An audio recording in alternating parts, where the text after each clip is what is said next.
La semana pasada estalló en la Asamblea el escándalo de las denuncias por contribuciones económicas del sueldo de los asesores a ciertos asambleístas.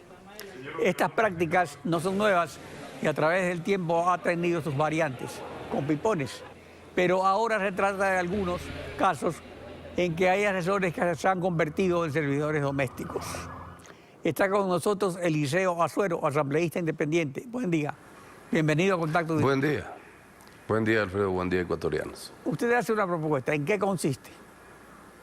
La propuesta tiene que ver con aquel desmantelamiento que hiciera el gobierno del señor Correa cuando se establecía la creación de la Constitución del año 2008, tomando en cuenta que en el año 1998, en el artículo 131, esta Constitución preveía que la Asamblea debe normar su trabajo en la Constitución, la Ley Orgánica de la Función Legislativa, el reglamento y el Código de Ética. El Código de Ética tan necesario para el desenvolvimiento de los asambleístas, de alguna manera y de manera extraña, es eliminada en la Constitución de Montecristi, y luego, cuando se tramita el Código Orgánico de la Función Legislativa en el año 2009, de manera extraña, desaparece la necesidad de contar con este instrumento que norme de manera clara y oportuna el comportamiento de los asambleístas en el campo ético, dejando así vulnerable a la imagen de la Asamblea como tal, y por supuesto también haciendo que lo que hemos visto en los últimos años respecto al incumplimiento de la función de los asambleístas, cuál es, por ejemplo, el de la fiscalización, que poco o nada se ha hecho en los últimos 10 años. Ahora, por esa ¿pero de razón, qué sirve un código de ética si la ética se encuentra en vías de extinción y ni siquiera se respetan las normas legales?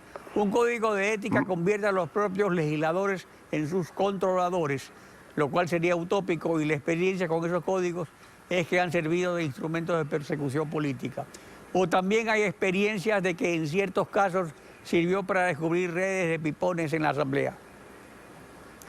Alfredo, si fuera que esto no necesariamente favorece al fortalecimiento del rol de la primera función del Estado, sencillamente legislaturas como la colombiana, la peruana, la chilena, la mexicana no contarían con este tipo de instrumentos. Sí es cierto que el comportamiento de las personas debe regirse fundamentalmente por prácticas éticas que nacen fundamentalmente del entorno familiar, mas sin embargo, dado el incumplimiento de la ley, es necesario que se prevea sanciones dentro de este marco legal para hacer posible que el rol fundamental de la Asamblea, cual es el de legislar y el de fiscalizar, sean cumplidos de manera oportuna, diligente y con parámetros éticos que, si bien es cierto, no los proveen algunos de los legisladores en su diario vivir, estén conminados a hacerlo por el aparecimiento de una normativa que, como en todo el mundo fundamentalmente, más aún cuando la OEA, por ejemplo, en el afán de fortalecimiento de las asambleas de Latinoamérica, ha propuesto un programa que hace posible que estos códigos de ética se Ecuador, porque aquí los sistemas que funcionan en otras partes del Ecuador, por una cosa rara, no funcionan. ¿No es mejor demostrar acatamiento a la ley? Por supuesto que sí, Alfredo. ¿Una expresión correcta? Pero por supuesto que sí, pero si no tenemos esa predisposición de parte no solo de los asambleístas, porque este tema no solo se observa en la Asamblea, se observa, por ejemplo, en la función ejecutiva, cuando muchos de ustedes, como acuciosos periodistas, han podido demostrarle al Ecuador que para acceder a un puesto en el sector público se cobran ingentes sumas de dinero, o que también un partido determinado ha exigido a lo largo de estos años que hayan entregas voluntarias, entre comillas, del 10% de las remuneraciones que perciben los servidores públicos. Es decir, esta degradación del concepto de la ética hace necesario que, al menos en el marco en donde nosotros ejercemos nuestro rol al amparo de lo que dispone el artículo 127 de la Constitución, tengamos un elemento adicional que debemos cumplirlo de manera irrestricta. Así que yo diría que sí es necesario en los actuales momentos, porque el CAL, tal cual está concebido, o la Ley Orgánica de la Función Legislativa, tal cual establece procedimientos para decantar estas prácticas malhadadas, sencillamente no ha tenido resultado. ¿Pero por qué? Porque está dado por la mayoría. ¿El Comité de Ética debería ser con representación de todas las bancadas? Efectivamente, estoy hablando que en el proyecto de ley debe estar presente las 5 mayores fuerzas políticas de la Asamblea y que deben ser elegidos por mayoría absoluta en el momento en el que se constituye las autoridades de la Asamblea Nacional, llámese presidente, vicepresidente, miembros del CAL y miembros del Comité de Ética, para cuyo efecto las bancadas deben delegar a uno de sus miembros siempre y cuando constituyan las 5 mayores fuerzas políticas. Ellos tienen la obligación, entre otras cosas, de iniciar de oficio o con el respaldo del 20% de las firmas de los asambleístas, la investigación de hechos dolosos que pueden acontecer en el manejo. Pero sería una investigación hecha por los propios asambleístas. El asunto es que, volviendo a la práctica viciada del impuesto al trabajo recaudado por asambleístas, en la función ejecutiva, como a la que usted señalaba, hay 75.000 contratos ocasionales, por ejemplo, de trabajo. Contratos donde, según la costumbre, se cobran contribuciones para el dador de empleo o el movimiento político. Esto también ocurre en los gobiernos autónomos y se intensifica en esta época, por ejemplo, en campaña electoral. Contraloría debería ampliar la investigación sobre estos hechos, no solo para que sea sobre la función legislativa, sino sobre otras funciones del Estado.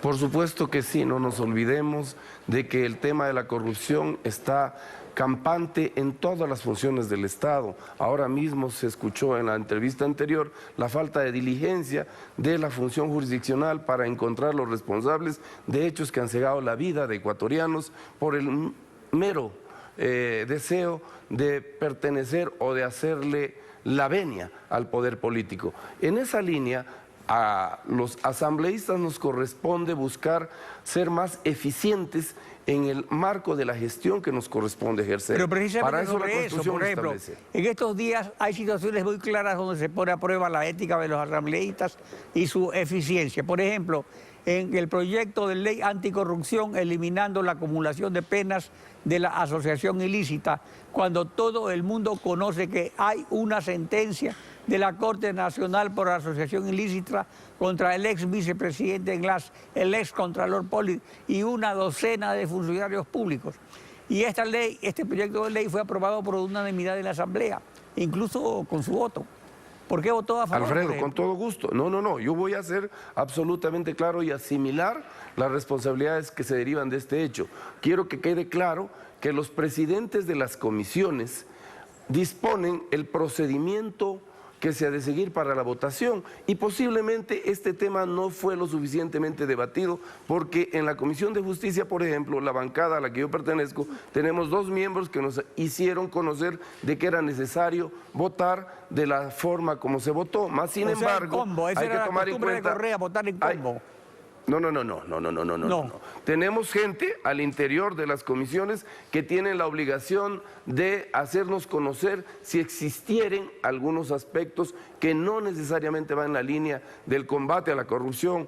Y en este caso particular, yo creo que hay que enmendarlo de la forma como lo dijo mi antecesor. Más sin embargo, quiero que quede claro de que se está votando por las leyes y no por los artículos, conforme lo hacíamos en el pasado. Es una forma dolosa, poco adecuada de manejar la construcción de leyes en la Asamblea Nacional y se provocan este tipo de hechos que tenemos que asimilarlos como responsabilidad y que todavía los podemos enmendar en el momento presente. Ahora, a estas alturas, el único que lo puede enmendar es el presidente Lenín Moreno, vetando el proyecto de ley. Pero ya la Asamblea...